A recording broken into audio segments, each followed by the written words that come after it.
Pinas ang oras, 9 minuto makalipas ang 4:00 ng hapon. Uy! Nakapag-break ka na ba? Nakapag-relax ka na ba? Saan ka man nagtatrabaho, mapa-opisina man o work from home o mula mismo sa pwesto, sasabayan namin ang break time mo. Sasabayan namin ng mga balita at komentaryo, mga panayam ng mga taong viral ngayon. DZRH Break Time!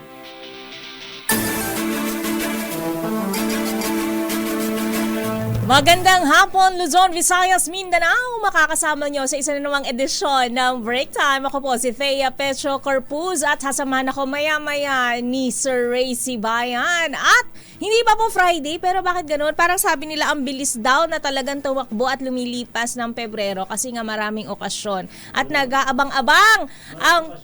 Oo, okasyon. Pero walang bakasyon. Maraming okasyon kasi nga nandyan na kumakaway-kaway ang Pebrero 14. Kaso alanganin, Petsa de Peligro, swerte na kapag ka merong nakikisamang inyong kumpanya at bibigyan na kayo, pasisweldohin kayo ng 14. Makakapag-date kayo, makakasabay kayo sa mga bigayan ng bulaklak at tsokolate sa Biyernes. Pero kapag ka Honda ang inyong mga employers, mga nag-e-employo sa inyo, sa Saturday pa kayong makakapag-celebrate ng Ang alam ko Valentine's. kumakaway-kaway ngayon ay mga kandidato. Ay, oo, kasi start na. Bukod pa dun, di ba? Oo, ang dami talagang... Simula na ngayon ang kampanya ng national candidates sa pagka-senador at mga party list. Kaya good luck po. Ayan. At nabanggit na rin lamang ang simula ng kampanya ngayong araw na ito. Narito na po ang headlines ng ating mga nagbabagang balita ngayong 11 ng Pebrero, araw ng Martes. Singil sa kuryente ng Meralco tataas ng 28 sentimo kada kilowatt hour ngayong Pebrero. Kampanya nga po ng national candidates at party list umarangkada na o plan baklas sinimulan na ng COMELEC.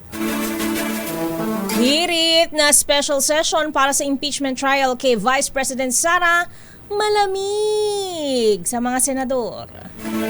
Perpetual disqualification kay VP Sara, iginit naman na resolbahin muna ng Senado.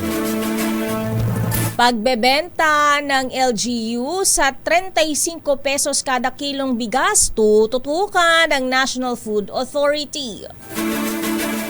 Bodega ng mga pinaghahalo-halong mga bigas sa Bulacan. Sinalakay po ng NBI manager at 3 tauhan na aresto.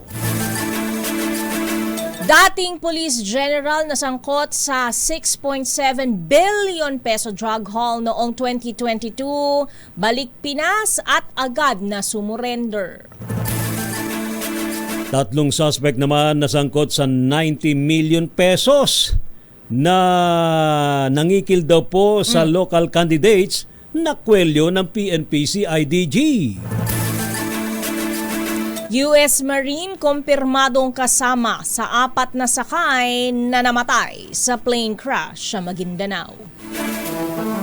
Palawan at Basilan naka-high alert sa posibleng pagbagsak ng rocket debris mula sa China. Narito na ang ating mga detalye. Magmamahal nga ang singil ng Manila Electric Company ngayong Pebrero. Ayon sa Meralco, 28 centavos ang kasadong rate increase, katumbas ng dagdag na 57 pesos sa mga kabahayang karaniwang kumukonsumo ng 200 kilowatt per hour kada buwan. Habang sa mga kumukonsumo naman ng 300 kilowatt hour ay asahan na ang taas presyo na 85 pesos. 114 pesos naman ang dagdag sa 400 kilowatt per hour na konsumo at 144 pesos sa kada 500 kilowatt hours na konsumo kada buwan. Paliwanag ng kumpanya dahil ito sa mataas ding generation charge noong nakaraang buwan. Matatanda ang noong unang buwan ng taon ay nagbawas singil ang Meralco. So, babawiin. Ganun na nga. Kaya tipid pa, malamig pa naman yung panahon. Huwag mo na mag-aircon. Huwag mo na mag-aircon. Samantala, opisyal nang nagsimula ngayon ang 90-day campaign period ng senatorial at party list candidates para po sa 2025 midterm elections ngayong pong araw, February 11. Kasabay po nito ay sinimulan na rin ng Commission on Elections o COMELEC ang pag-arangkada nga ho na Oplan Baklas sa campaign materials na wala sa tamang sukat at wala sa tamang pwesto. Agad na sampulan ng mga illegal na posters na nakadikit sa mga poste at mga sidewalk sa kaban ng Domingo Avenue sa May San Juan kung saan halos isang truck. Ang dami naman. Dami naman agad-agad. Halos isang truck ang nagamit sa pagkarga ng mga illegal na mga campaign materials hanggang sa border ho ng Maynila. Hindi rin nakaligtas at pinagtatanggal ang isang truck ng illegal na campaign material sa Pasay. Aminado naman si COMELEC Chairman Garcia na pahirapan ng ginagawang pagbabaklas pero hindi anya patitinag ang komisyon sa pagsuyod sa mga lansangan para baklasin ang mga poster ng politiko na nakapaskil sa mga pinagbabawal na lugar. Paalala ho ni Garcia, posibleng maharap sa diskwalifikasyon o election offense sa mga kandidato na hindi susunod sa tamang pangangampanya. Ang hirap kong tanggalin yung mga campaign materials na nilagay nila sa mga poste. Makakasugat po talaga kasi yung mismo mga kawad o yung mga alambre na nilagay talaga makakasugat at napakahirap tanggalin po. Talagang kakailanganin yung 2 tao para lamang matanggal yung mga kinabit nila. So ang sa atin po medyo be responsible candidates naman po. At utang natin sa ating mga kababayan na lagi po tayong tatalima sa kung ano ang patakaran ng Commissioner. Kanan. Yan po si COMELEC Chairman George Garcia.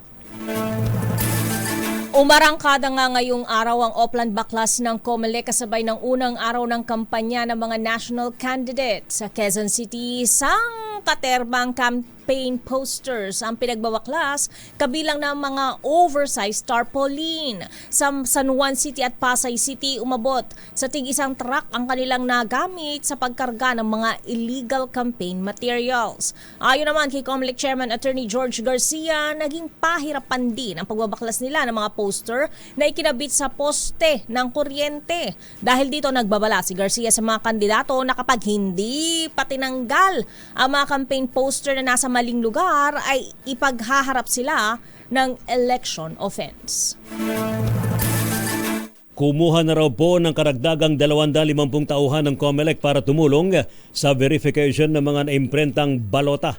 Ayon po kay COMELEC Chairman Attorney George Garcia, makatutulong daw po sila sa pagpapabilis ng tinatawag na manual verification. Mababang porsyento pa lamang umano ang kanilang na-verify sa ngayon mula sa 21 milyong balotang na imprenta na. Sa ngayon po ay sinasayos na ang bakanting silid sa Amoranto Stadium para doon daw po ilipat ang pagsasagawa ng manual verification.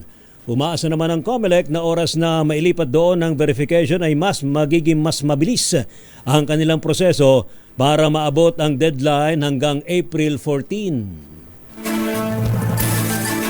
Samantala, suportado ng liderato ng Senado ang pagtatalaga ni Pangulong BBM ng mga insiders bilang mga bagong COMELEC commissioners. Ito ay matapos italaga sina Maria Norina Tangaro Kasingal at Noli Raffol Pipo bilang bagong commissioners kapalit ang mga nagretirong sina Commissioner Socorro Inting at Marlon Casquejo. Sabi ni Escudero, makakaupo na bilang mga commissioner sina Tangaro, Kasingal at Pipo dahil ad interim ang kanilang appointment habang nakabakasyon ang Kongreso. Ngunit pagbalik ng sesyon ng Kongreso ay kailangan nilang maisalang sa confirmation hearing ng Commission on Appointment o CA. Samantala naman, malamig daw po ang pagtanggap ng mga senador sa hirit na magkaroon ng special session para lang talakayin ang impeachment laban kay VP Sara Duterte. Ayon po kay Senador J.V. Ejercito, kalahati ng kanilang mga kasamahan ay nakatutok ngayon sa kanilang kampanya para sa re-election at hindi anya nila masisisi mga ito na iprioridad ang kanilang political survival. Tumanggi naman si Ejercito na pag-usapan ang tungkol sa impeachment alinsunod sa guidance sa kanila ni Senate President Chis Escudero. Mas makabubuti anyang sa kanilang umiwas muna dahil sila ang magsisilbing hukom sa impeachment court. Ayon po kay Senador J.V. Ejercito, ipinaubay na niya sa liderato ng Senado ang desisyon kung kailan magsisimula impeachment trial laban kay VP Sara. probably half is already busy on their campaign, busy on their political survival, no? Sabihin na natin, kasi hindi mo na masabi ang panahon ngayon. Pag ikaw ay kandidato, dapat running scared ka lagi. So, hindi mo rin masisi sila na nandun na ang kanilang focus nasa kanilang mga political campaigns. Ang tinig po ni Senador J.V. Ejercito. Samantala, dapat pa rin resolbahin ng Senado ang hiling ng prosekusyon na perpetual disqualification kay Vice President Sara Duterte sakaling mauna itong mag-resign kaysa mahatulan sa impeachment trial. Ayon kay Manila Representative Joel Chua, dapat magpasya ang Senate Impeachment Tribunal sa kanilang prayer na pagbawalan si Vice President Sara Duterte na humawak ng anumang pampublikong posisyon. Paliwanag ni Chua, ang resignation ay re-resolba lang sa pagpapatalsik pero dapat resolbahin din ang hiling ng prosekusyon na disqualification. Sa panig naman ni Tingog Party List Representative Jude Asidre, may constitutional mandate ang Senado na ituloy ang paglilitis kahit pa umabot sa pagre-resign ng Vice-Presidente. Sa iba pang balita, usapin naman tungkol sa bigas. Ipaubay daw po ng NFA, National Food Authority, sa mga lokal ng pamahalaan ng pagbebenta ng kanilang bigas sa publiko. Ayon po kay Administrator Larry Lacson, ibebenta nila ang mga bigas sa mga LGU sa halagang 33 pesos sa bawat kilo at para mabili naman, maibenta sa mga consumer sa halagang 35 pesos per kilo. Ang LGU naman ang bahala kung magpapatupad sila ng limitasyon sa dami ng bigas na maaaring bilhin ng isang individual. Samantala, may mga patakaran ding pinairal ang NFA upang matiyak na lahat ng bigas mula daw po sa NFA ay maibebenta sa publiko at hindi magagamit sa komersyo. Una po, kailangan ang ipambayad nila government check. Sabihin, galing po sa kaban ng gobyerno. At kung cash naman, kailangan may certification and notaryado na galing po talaga sa pondo ng gobyerno. No? Kasi mahirap po yun na ang pera nang galing sa private ay talagang baka mangyari yung sinasabi ninyo. Konti lang ibenta at yung iba ay kinomersyo na. Bukod po dito, sinabi pa ni Lacson na kailangan umanong magsumite ng report ng LGU sa NFA kung gaano karaming bigas ng kanilang naibenta na bahagi ng kanilang nilagdaang Memorandum of Agreement. Samantala, usaping bigas pa rin, sinalakay ng National Bureau of Investigation ang isang bodega ng bigas sa Golden City Business Park sa Bocaue, Bulacan ngayong umaga. Punong-puno ang bodega ng maraming sako ng lumang bigas na may 3 brands tulad ng Peacock, Chloe at Green Mango. Nalaman ng NBI na pinaghahalo-halo ang 3 klase ng bigas, nilalagay sa sako na may tatak na Coco Pandan Premium Rice at inililipat sa ibang bodega para ibenta. Bakit yung nagagawang manloko ng ganyan? Laon na, 'di ba? Binebenta as bagong ani, parang ganyan, 'di ba? Luma, tapos binebenta bago. Tapos ang presyo bago, pero nabili ng lumang presyo. Meron ka pang mababasa dyan na magugulat ka. Teka ka. Ito na nga. At ipinakita rin ni NBI Director Jimmy Santiago ang spray bottle. Yan. Nako, na ginagamit sa bigas para mag-amoy pandan ito. Grabe. Ini-sprayan na lang. Ini-spray-spray. Di ba? Baka nga lalong mabukbok kapag ka, di ba nabasa ang bigas? Nakilala naman ng direktor ang may-ari na si Elizabeth Pineda ng Mucha Rice Mill mula sa nakapaskil na dokumento sa opisina sa loob ng bodega.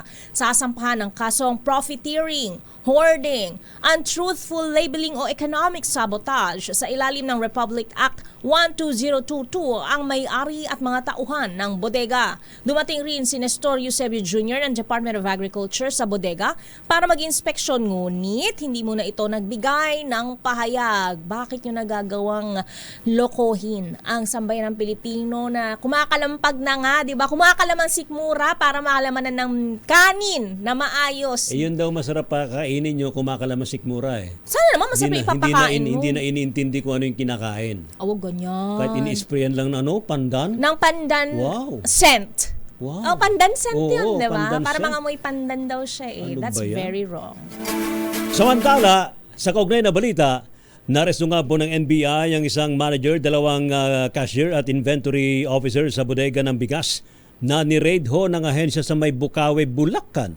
Sa panempo ng DZRH, sinabi ni NBI Director Jimmy Santiago na Disyembre pa lang ay kanila nang minanmanan ang naturang bodega. Ano po ma'am, so far ang nakuha namin dito ay yung manager, 2 cashier at saka inventory officer. Ganun po. Opo. So ito ay mahabang surveillance bago natukoy ng NBI, Director Santiago? Yes, December pa nagmamanman na kami at doon ngang makachempo ang ating mga operatiba ay ito, nilans na namin ang operation. Inagpa ni Director Santiago na ang Department of Agriculture daw po ang mangangalaga muna sa mga sako ng bigas mula sa bodega. Patuloy din ang pag-monitor ng NBI dahil naman sa niniwala sila na hindi lang ito ang nag-iisang hoarder ng bigas. Sa DA po ang may magkakaroon ng custody. Okay. Sila rin ang bahala paano i-dispose kaysa sa masira, ibenta ng mura o ibigay sa ating mga mahihirap na kababayan. Patuloy kaming nagmamanman, nagmo-monitor para maagilap natin kung sino yung mga unscrupulous businessman na nag-hoard at pataas ng presyo ng bigas. Nako, marami pa yan siguro, Director, sir. So yan na ba? Masasampulan na yan para sa mga dapat lang kakasuhan sila ng economic sabotage. Oo, pananabutahe ng ekonomiya. At babalikan pa natin ang iba pang detalye ng ating mga nagbabagang balita. Dating general ng pulisya na sangkot sa 6.7 billion pesos drug haul noong 2022, balik Pinas at agad namang sumurrender. At agad ding nakapagpiyansa. Ay, ang bilis naman na. Lahat agad-agad. Ayan. Hindi kasi non-available yung kanyang pagkakasangkot. Oo. Paano nakapagpiyansa? Hindi kasi non-available. Hindi non-available. Hindi siya kasama sa non-available. Okay. At 3 suspect na sangkot sa 90 million pesos na local candidates kinuwelyuhan ng PNP CIDG. Ilan po munang paalala, kayo nakatutok pa rin sa break time sa DZRH, kasama po si Thea Petro Corpuz. At Tracy Bayan, sa kalaba rin po nila kay Mayor Deo Macalma para po sa DZRH. Una sa Pilipinas. Una sa Pilipino ang oras, 26 minutos makalipas ang alas 4 ng hapon. Pilipinas ang oras, 34 minutos makalipas ang alas 4 ng hapon. RH Break Time!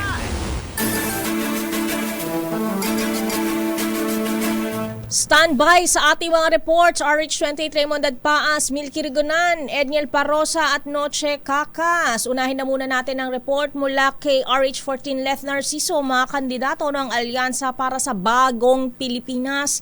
Inilatag ang mga isusulong na panukalang batas sa Senado. Idetalye mo ang balita, Ms. Leth. Umarap sa press conference ang 8 sa 12 kandidato ng Administration Coalition bago ang kanilang proclamation rally dito sa Lawag, Ilocos Norte. Natanong ang mga ito kung anong mga panukalang batas ang kanilang tutulong kapag pinalag na makaupo sa Senado. Ay kay dating Senador Ping Lacson, ipupursige niya pa rin ang waiver ng rights sa bank secrecy. Paglaban naman sa fake news, ang puterya ni dating Senador Tito Soto, habang si dating Secretary Delmar Abalos tutulong ang adyenda sa local government code. Tatrabahuin naman daw ni Senator Tol Tolentino na mapababa ang bill sa kuryente. Si dating Senador Manny Pacquiao, ginit na dapat tutukan ang kabuhayan ng mga Pilipino, kaya kailangan anyang palakasin ang MSMEs para makapagbigay ng anak buhay. Sinigundahan ito ni Congressman Erwin Tulfo, kaya naman itutulak niya daw ang mga batas para sa ekonomiya para magkaroon ng sustainable livelihood.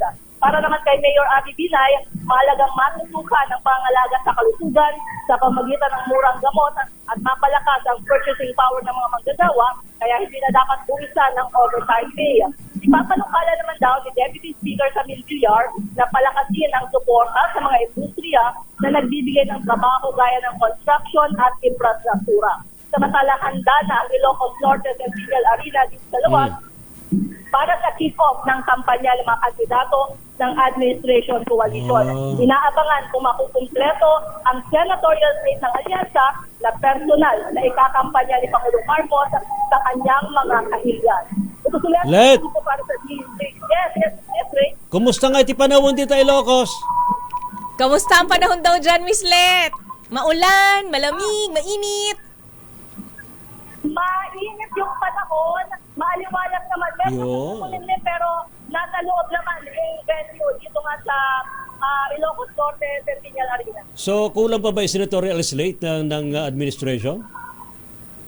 Oo, ang unang pasabi, ang informasyon natin ay makukumpleto. Makukumpleto. Yung 12. Pero yung nga sa press conference kanina, 8 pa lang kasi. Ah, 8. Actually, ang inaabangan talaga ay si Manang Ivy Senator Annie Marcos. Kung kasama siya dito sa proclamation rally ng Alyansa para sa Bagong Pilipinas. Ay, wala pa. Hindi pa confirm si Manang On Amy. on file. Independent ba siya nag-file? Hindi, kasama siya dito, pero kasi nung inanunsyo yung Magic 12 ng Administration Coalition, wala siya dun eh. Ayun. So ngayon, if ever ma-confirm kung pasok talaga siya sa Magic 12 ng admin. Pasok na talaga Pasok siya. na. At kahit na, ang sabi na nga ng Alyansa, kahit na iba yung posisyon ni Senator Ivy sa mga ilang issue, hindi nila papalitan, Senator Ivy, yung kanyang pwesto dito sa Alyansa. Bukod kay Senadora Amy, sino yung pang hinihintay dun sa senatorial slate? Oo. Yung mga bukod sa mga binanggit ko kanina, ang wala doon sa press conference ay si Senator Bong Revilla, si Senator Lito Lapid, yun, at si Senator Pia Cayetano. Ayun. Ayun. Tingnan natin. Tingnan natin kumpleto na ngayon. First, balik kick-off to eh. Kick-off to. Kasi ngayon simula ng kampanya. Correct. Oo, kick-off at dito sa Baluarte. Baluarte. Dito sa Ilocos Norte. Saan ang next stop, Miss Lef? Sa kanina, ha? Saan ang next stop, if ever? Sa Iloilo. Iloilo. Ilonggo. Kasi ito ay Luzon, Visayas, Mindanao, at NCR. Ayun. Salamat. Agyaman kami po, Miss Let. Ingat. Maraming salamat sa letter dito para sa DZRA. Tuna sa Pilipinas, tuna sa Pilipino. Nagyaman kami po, Let Narciso Manipodita, Ilocos Norte. Nagadutaon. Maraming salamat daw sa iyo, Miss Lef Narciso, na nagre-report diyan sa Ilocos Norte. Nagadutaon. Maraming tao daw. Yeah. Oo, halos puno actually yung venue, no. Hindi ko na nga tinanong kung gaano kainit ang pagtanggap ng mga Ilocano kasi no need to ask. Ang dami nung Baluarte sa kasi, video. Yan, natatawa tuloy sina Apo Els Bartolome kundi kasi Apo General Nick Bartolome. Interpreter. Wow. Pwede nga akong flash dyan. Ayan, flash muna tayo. Ayan. Norman. Yeah. Pakibagsak ang flash. Ay, nakabumbun. Flash Report. Flash Report! Aba, ito, Station Commander at 5 iba pang tauhan daw po ng Tipas Police Substation sa May Taguig, sinibak. Kasunod po ng raid na viral ngayon sa social media. Ano ba nangyari dyan? Ating alamin sa report ni RH27 Noche Kakas. Noche! Lakay Ray at Miss Teya, sinibak na sa pwesto ang isang police major at 5 pang tauhan ito ng police substation sa Tipas, Taguig. Kasunod ito, Lakay Ray, Miss Teya, sa viral video na ginawang raid na umano'y walang search warrant.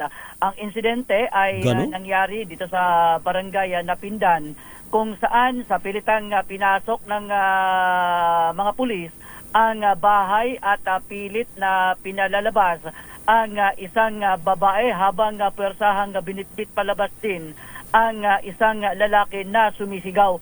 Sa ngayon ay relieve na sa pwesto ang 6 ng Taguig Tipas Police Substation habang iniimbestigahan ang incident. Bakit daw ni raid? Anong dahilan? Ba't ni raid? Wala pang paliwanag kung ano yung kanilang pakay, pero nung binabanggit na walang search warrant, yung pagpasok at yung babae na makikita sa video na nakaupo pilit na hinihila palabas, ngunit yung babae ay pumalag dahil wala naman umanong Walang hindi search pa may warrant. paliwanag kung ano yung kanilang pakay. Anong dahilan? Itong pulis. Dahil nakarating na sa social media, nag-viral, iniimbestigahan ngayon itong 6 na pulis personnel, kabilang na yung kanilang yung tipa sa pulis substation commander. Abangan ang follow-up report, RH27, Chikakas DCRH, una sa Pilipinas, una sa Pilipino. Flash Report. Flash Report! Maraming salamat, Noche Kaka. Samantala, ito, iba pang gustong tumistigo sa impeachment. O mamaya natin puntahan si Manang Milky. Puntahan muna natin sa Senado si RH28 Raymond Paas, paglipat ng mga senador sa new Senate building sa 2028 na. Na-delay na-delay. Ayon yan kay Senate President Chis Escudero. YOY, idetalye mo, Raymond. Bisaya Ray, hindi nagmamadali si Senate President Francis Chis Escudero na lumipat sa bagong gusali ng Senado na itinatayo sa Bonifacio Global City o BGC sa Taguig City. Dahil kung siyang masusunod, mas gusto niyang sa taong 2028 na ang kanilang paglipat sa new Senate building. Ito ay upang ang mga bagong halal na senador sa 2028 kasamang maiiwang 12 senador sila ng unang-unang batch na lilipat doon. Sabi ni Escudero, mas makatipid ang gobyerno dahil ang mga senador na patapos na ang termino ay di na kailangan magpagawa ng opisina at anumang ipagagawa ng mga bagong batch ng mga senador ay pakinabangan nila ito ng 6 na taon. Ngunit nilinaw ng Pangulo ng Senado na sa ngayon, ang target ng paglipat ay sa huling bahagi ng 2026 o huling bahagi ng 2027 at sana hindi na lumampas pa ng December 2027. Natagalan umano ang pagpapatayo ng new Senate building dahil sa kawalan ito ng detailed architectural and engineering design. Kaya't hindi alam kung magkano talaga ang kailangan upang ito matapos. Sa ngayon ay masusing pinag-aralan na kung magkano ang itatakdang ceiling ng budget na hindi lalampas sa gagastusin sa pagtatayo ng new Senate building. Sabi ni Escudero, hindi umano siya papayag na maging white elephant o hindi magagamit ang new Senate building lalo na't bilyones ang gagastusin para dito. Narito si Senate President Chis Escudero. 28 na kami dapat lumipat para yung mga patapos, yung mga hindi natatakbo ay hindi nagastusan pa ng pamahalaan sa mga opisina nila ng 6 na buwan na lang naman. Sir, kasi pagka pumapalit yung bago senator, nagre-renovate sila ng opisina. Or baka hindi niya type yung kulay, mali ko, di ba? So, maganda na siguro na 2028 na para magsimula tayo ng fresh. Ba, ano yun? Lakay! Chis Escudero. Lakay! Di ba pwedeng itigil na yung ganung practice kapag kung sino yung pumalit na Pareno-renovate kung hindi naman kailangan. Magastos. According to your liking. Bakit? Diyos mio. Di ba? Huwag mo na i-touch. Alam mo naman sa Senate, ganun. Kapag may dumating na bagong gaya nito, 2025, election, mayroong matatapos ang mga termino, may bagong papasok, ganun talaga. Papalitan yung pinto, papalitan yung okay, sige. pintura. Pwede naman siguro palitan pero dapat gastos na mismo nung senador. Personal expense na lang. Kasi dapat generic lang naman talaga yan eh. That's not your personal property. Oo, di ba? Kayo pang dalawa, maniniwala kayo na Personal. Yun nga eh. Kaya nga eh. Ang hirap paniwala na personal eh. Kasi pag ako bibili ako ng salamin for my consumption dito sa opisina, gusto ko lang na sa table ko, personal kong pera yun, di ba? Dapat ano yan? Hindi ko na siya reimburse. Ayun ang kaibahan natin kasi sa kanila, Mr. entitled sila eh. Talaga naman. Sayang kasi yung people's money. Oo, sayang. Pwede naman nilang sa una, pwedeng gastusan muna nila, pero i-reimburse din sa... Ayun lang. Ay, Diyos mio naman. No. Kaya nagagalit tuloy si Juan de la Cruz. Oo. Sabi ni Juan de la Cruz, ouch! Diyos mio. Salamat, Apo, Lakay Raymond. Ito si RH28, Raymond Advance para sa DCRH, una sa Pilipinas, una sa Pilipino. Thank you. Maraming salamat, Lakay Raymond. Samantala naman iba pang gustong tumestigo sa impeachment trial laban kay VP Sara. Abay, welcome daw ho. Welcome sa House Prosecution Team. Ibalita mo nga yan, RH12, Milky Rigunan. Milky? Rhea Tea welcomes sa Kamara ang sinuman na nais tumestigo at magdagdag ng mga ebidensya kaugnay ng inihaing impeachment case laban kay Vice President Sara Duterte Carpio. Ayon kay One Rider Party List Representative Rog Gutierrez, isa sa mga miyembro ng House Prosecution Team, mas mapapalakas ang mga ebidensyang inilatag kung merong mga tetestigo sa impeachment trial. Tinawag ni Gutierrez bilang sui generis o unique ang mga reklamo laban kay VP Sara at hindi punitive dahil walaan niyang ipinatupad na multa at parusa rito. Binigyang din ni Gutierrez removal from office at perpetual disqualification ang penalties ng impeachment na nakasaad naman sa ating saligang batas. Tiwala rin si Gutierrez sapat ang mga ebidensya na maglalabas ng katotohanan at magkukumbinsi sa mga senator judges. Una rito, sinabi ng House Prosecution Team, ipapasubpina ng House Prosecution Team ang mga bank documents ni VP Sara para palakasin ang kaso laban sa Vice Presidente. Ako si Mil Gregora, nagulat para sa DCRH, una sa Pilipinas, una sa Pilipino. Maraming salamat Manang Milky. Samantala, Chinese research vessel na pumasok sa Philippine waters, papalabas na ayon sa Armed Forces of the Philippines. Bakit papalabas pa lang? Bye-bye. What's taking them so long to get out? Diba? Ito tayo mga balita. RH52, Edel Parosa, Edniel. Laki Ray at Mistea, walang nakikitang paglabag ang sindatahang lakas ng Pilipinas sa pagpasok ng Chinese research vessel na Lanhai 101 sa archipelagic waters ng bansa.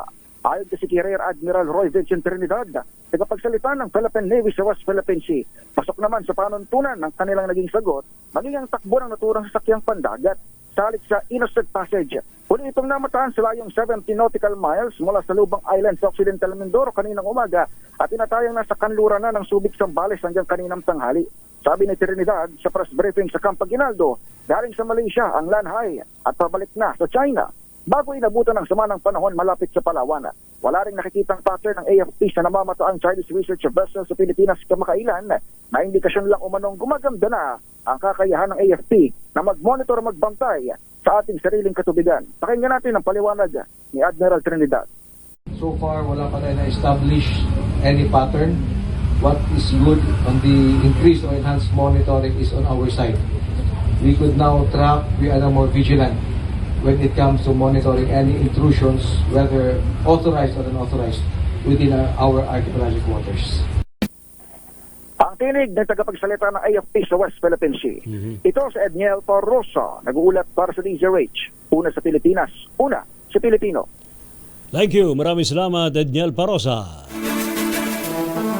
Yun daw lisensya ni Superman.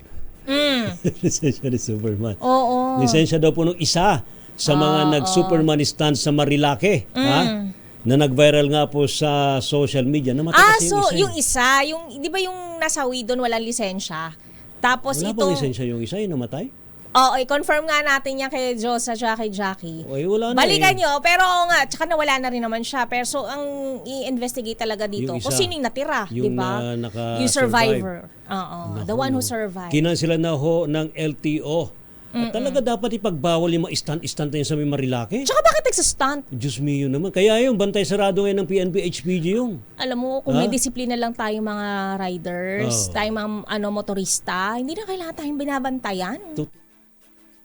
No? Additional speed daw kapag ka nagsa-Superman. Ba't hindi na lang The Flash? Wow! Aerodynamics, ang dami alam ni Norman. Isa ka ba sa mga nagsa-stunt? Naku, wag mong gagawin yan. Bawal yan. Ating alamin sa report ni RH5, Val Gonzalez, Val G. Ray at Mistea, pinawi na o pinawalang bisa na ng Land Transportation Office o LTO ang lisensya sa pagmamaneho ng nakaligtas sa Superman stunt na nag-viral sa social media.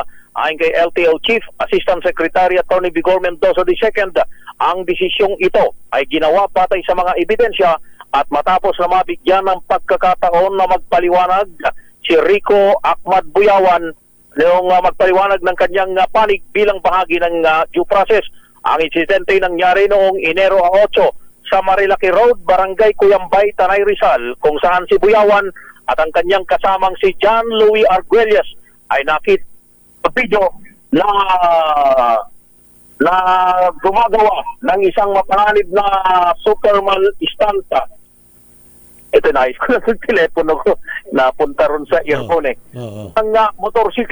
Ang motorsiklo nitong si Buyawan ay tumama kay Arguelles na nagresulta sa malagim nitong pagkamatay. Ayon kay Assistant Secretary Mendoza, ang pagkakaroon ng lisensya sa pagmamaneho ay isang pribilehyo na may kasamang responsibilidad na sundin ang mga lituntunin sa kalsada at maging isang responsabling driver sa lahat ng oras. Una nang isinusulong ng LTO ang agresibong pagtataguyod ng road safety sa ilalim ng Philippine Road Safety Action Plan na naglalayong mapawasan ang nangyayaring mga aksidente sa kalsada sa ating bansa. Ako si Val Gonzales, DZRH, una sa Pilipinas, una sa Pilipino. Val, tama ba yung aking naaalala na yung isang nasangkot dyan, yung nasawi, ay walang driver's license? Hindi na napag-uusapan yun na Mr. Dahil nga doon nasawi na siya. Oo, namatay na. Pero nakatuon yung investigasyon ng LTO dahil unang pinatawag sa isang pinatawan ng show cause order itong si Buyawan. Pero parang wala yata kung narinig na walang lisensya yung nagmamaneho dahil hindi na yun yung question Hindi na yun yung question dahil namatay sa malagim na insidente itong si Arguelles. Kaya ang investigasyon ay nato na lamang. Mahirap na ng paliwanag. Doon sa pananagutan, Ray, nung driver na kasama niya dahil bumangga yung sasakyan nung namatay doon sa sasakyan nitong si Buyawan na ngayon ay tuluyan na kinansila. Pinawalang visa, na-revoke na yung kanyang lisensya sa pagmamaneho. Pero kumusta siya? Physically, kamusta siya? Magaling na ba siya? Nakaligtas ito Nakaligtas ito. Wala naman siyang bodily injury? Wala siyang bodily injury? Meron din siyang injury pero nasa ligtas na kapahamakan na itong si Buyawan. Pero tuluyan na siyang hindi makapagmamaneho. Pero dapat may kaso yan. Nasa kustudiya ba siya ng PNP? Hindi ko malaman na sa Rizal Police Station. Reckless driving ginawa niya tapos resulting to homicide.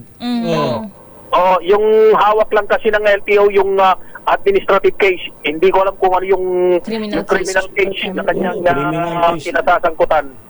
Doon sa Rizal PNP, Ray. Saka bawal na yata ngayon ng mga stand Actually, sa tatanungin ko pa lang, kamusta na ngayon ang ating mga motor riders na nagpupunta at dumadayo dyan sa Marilake? Nabawasan ba? Ano na ang estado nila? Disiplinado na raw. Maliit na ngayon yung dumadaan dyan sa Marilake. Dahil doon sa pantay sarado na ng Land Transportation Office Region 4 at maging ng Philippine National Police, Rizal Police Provincial Office. Kaya naman yung mga dumadaan dyan, hindi na katulad dati na animoy nagpapaligsahan kasi. Para may piyesta. Maraming mga nanonood na mga kababaihan, yun ang mga kalalakihan na mga motor rider ay nagpapaligsahan para pogi. Yung iba ginagamit pang paraan para tumaas yung kanilang views sa social media.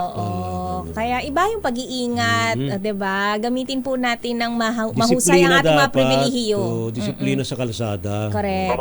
Correct. Ang sabi nga ng LTO, ang lisensya sa pagmamaneho ay isang pribilehiyo. Correct. Hindi ito isang karapatan na absolute. Kundi ito'y pribilehiyo na maaaring bawiin ng ahensya ng gobyerno ng LTO sa sandaling ikaw ay nagpabaya at yung pagpapabaya ay nagresulta sa kapahamakan ng iba. Kaya yung mga gumagamit ng motorsiklo na nagpapaviral sa social media, sana, ang sabi nitong si LTO Chief Assistant Secretary Vigor Mendoza, sana ay huwag mangyari ito, maging babalasan nyo para hindi na ninyo gawin yung pagpapapogi sa social media para lang sa views o para lang dun sa inyong pansariling papakanan. Salamat, Val. Back to you, Mr. Yatre. Thank you, Val. Samantala, balikan pa natin yung pang detalye ng ating mga nagbabagang balita at mamaya malalaman natin anak ni Lea Salonga na si Nick Chen kasali sa Philippine adaptation ng Into the Woods. Uy, looking forward ako dyan. Idedetalye yan sa atin mamaya ng Diyosa ng showbiz na si Josa Cruzat. Pero ngayon, ilan munang paalala. Pilipinas, 3 minutos bago mag-alas 5 ng hapon.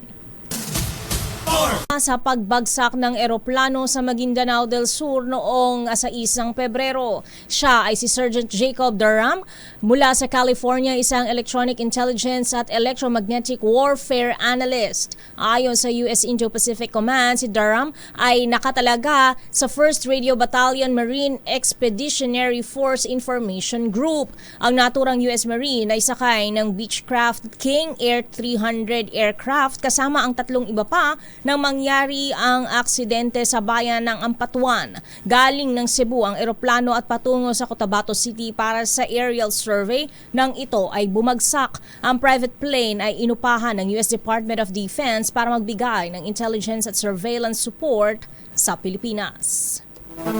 Samantala, naka-high alert naman ng Palawan at Basilan del Pozo sa inasang pagbagsak ng rocket debris ng China ngayong pong araw na ito. Sa abiso po ng Office of Civil Defense, nakatakdang araw pong i-launch ang Long March 8A rocket sa Hainan mula alas 9:22 hanggang alas 10:16 kaninang umaga. Kabilang po sa matinukoy na drop zone ng rocket debris ay malapit daw po sa Rizal Reef sa West Philippine Sea, malapit sa Puerto Princesa City sa Palawan at malapit po sa Haji Mutamad sa Basilan. Kaugnay po nito ay natasa naman ng NDRRMC Memorandum 35 ang mga kaukulang ahensya ng pamahalaan na magpatupad ng notice to mariners at coastal navigation warnings. Meron na raw LPA! Nako! Agad-agad! Masaya na ba kayo? Bakit? Di ba? Di dapat magsaya kasi LPA. Bakit? Bagyo yan pag naging bagyo yan, di ba? Ba tayo magsasaya? Yun Baka nga, delikado yan. kasi iba masyado na raw nainitan? Naboboring Bakit naboboring? Ngayon nga, di ba? Basta-basta na lang yung ating mga pag-ulan dahil yan sa shear line at lagi kasing tinatanong, meron ba tayo LPA? Kasi laging naulan. So ngayon, ito na, totoo na to. Meron na tayong namataan at minomonitor na low pressure area sa labas ng Philippines. Sa labas pa. Wala pa sa loob. Sa labas ng pa. Huwag na akong pumasok. Namataan nito sa 305 kilometers southwest ng Kalayaan, Palawan. Huwag ka na papasok, ha? Diyan ka lang. Stay put. Matunaw ka na, ha? At sa ating balitang showbiz, anak ni Lea Salonga na si Nick Chen kasali sa Philippine adaptation ng Into the Woods. Idatali mo ang balita, Diyos ng showbiz, Diyos sa Cruzat. Lakay Ray at Miss Bea magsasama sa unang pagkakataon ang Tony at Olivier winner na si Lea Salonga at ang kanyang nag-iisang anak na si Nick Chen sa Philippine adaptation ng Into the Woods. Sa anunsyo ng Theater Group Asia sa kanilang social media account, si Nick nga ang pinakabagong miyembro ng cast. Gagampanan ni Nick ang karakter ni Jack mula sa Jack and the Beanstalk. Una naman ang inanunsyo na si Eugene Domingo ang gaganap bilang Jack's mother. Hindi naman nabago sa mundo ng teatro si Nick dahil noong 2017 ay gumanap siya bilang Alice sa Atlantis production ng Matilda. Bukod naman sa appearances sa mga concert ng kanyang mommy na si Lea, ang Into the Woods ang kanilang unang musical together. Excited naman daw si Nick na gamparan ang role ni Jack na inilarawan niyang isang pure character. Si Lea ang gaganap bilang The Witch at bukod kina Nick at Eugene, kasama rin sa star-studded cast na Ariel Jacobs bilang Cinderella, Joaquin Valdez as Prince Charming at Wolf, at ang real-life couple na sina Noy at Mickey Bradshaw Volante at The Baker and the Baker's Wife. Magkakaroon lamang ng limited engagement ang Into the Woods sa Samsung Performing Arts Theater sa Makati sa Agosto. Para sa ano to, Miss Josa, tungkol to sa istorya ni Jack at saka Jack and the Beanstalk? Actually, Lakay Ray, ang Into the Woods ay parang mga pinagsama-sama Disney movies. Jack and the Beanstalk, ang Cinderella, at ang Little Red Chapsuy pala to, Chapsuy. Oo. Oh. Di ba Chapsuy? Ano lang, pinagtagpi-tagpi. Pinagtagpi-tagpi. Parang medley pala yun. No? Ayan, parang ganyan. Kung sa kanta, medley siya. Connected lang sila kay The Witch na gagampanan ni Lea Salonga. Okay. Oo, sana sa susunod maging witch Sana din may ako. free ticket tayo. Ayan o, pinagsama-sama siyang storya, fairy tales. Okay. Salamat. Maraming salamat, Jocelyn ng Showbiz! Para sa Breaking Showbiz, ito si Zosa Cruzat nag-uulat para sa DZRH, una sa Pilipinas, una sa Pilipino. Tanong ko lang, Mr. Ano yun? Bakit may mga Hollywood pang pinagsama? Pwede namang mga Pinoy movies, di ba? Lola Basyang, gusto ko rin. Saka yung Bali, ano? si Maganda Bali, saka si Makisig. Akala ko ba Lakas at Maganda yun? Ay, Lakas at Maganda. Tsaka gusto ko si Malakas Florante saka si at Maganda. Laura, Ibong Adarna. Oh, diba? Tapos Gusto ko- pagsamasamahin mo. Sana, meron ding ganyang mga diba? productions. Okay, si Mang I will also Kepweng. report. I Mang also Kepweng at support saka that. Lola Basyang. Mang Kepweng hindi ko kilala. Si Lola Basyang lang. Di mo kilala si Chiquito? Okay. Mang Kepweng. Pero nagsa-storytelling din ba siya? Ha? Nagsa-storytelling Hindi, din siya? healer si Mang Kepweng. Healer. Sana meron pong mga writers. Mga- Ayan, nananawagan po kami sa mga manunulat Pinoy ng version mga... naman ang pinagsama-sama mga dito, Oo. mga fairy tales. Oo, mga folklore, ganyan din. Diba? Para masuportahan din natin ang mga Oo gawang naman, Pilipino. mahalin natin ang ating sariling pelikulang Pilipino. Yes. At Oo. marami tayong mga storya din, di ba? Mhm. Na pinapasa-pasa from kanino Generation to generation. Generation to generation. Ayan. Nakasama niyo po sa isa na namang edisyon ng Break Time. Ako po si Thea Petro Carpuz. Ito po si Ray Siban, sa kalan pa rin po nila kay Mayor Deo Macalma para po sa DZRH, una sa Pilipinas. Una sa Pilipino, susunod na po ang balansyado pagbabalita hatid sa atin ni Ka Henry Uri at Miss Kay Karen Oyong. Pilipinas ang oras. 4 na minuto makalipas ang alas 5 ng hapon. This time check is brought to you by ACS Manufacturing.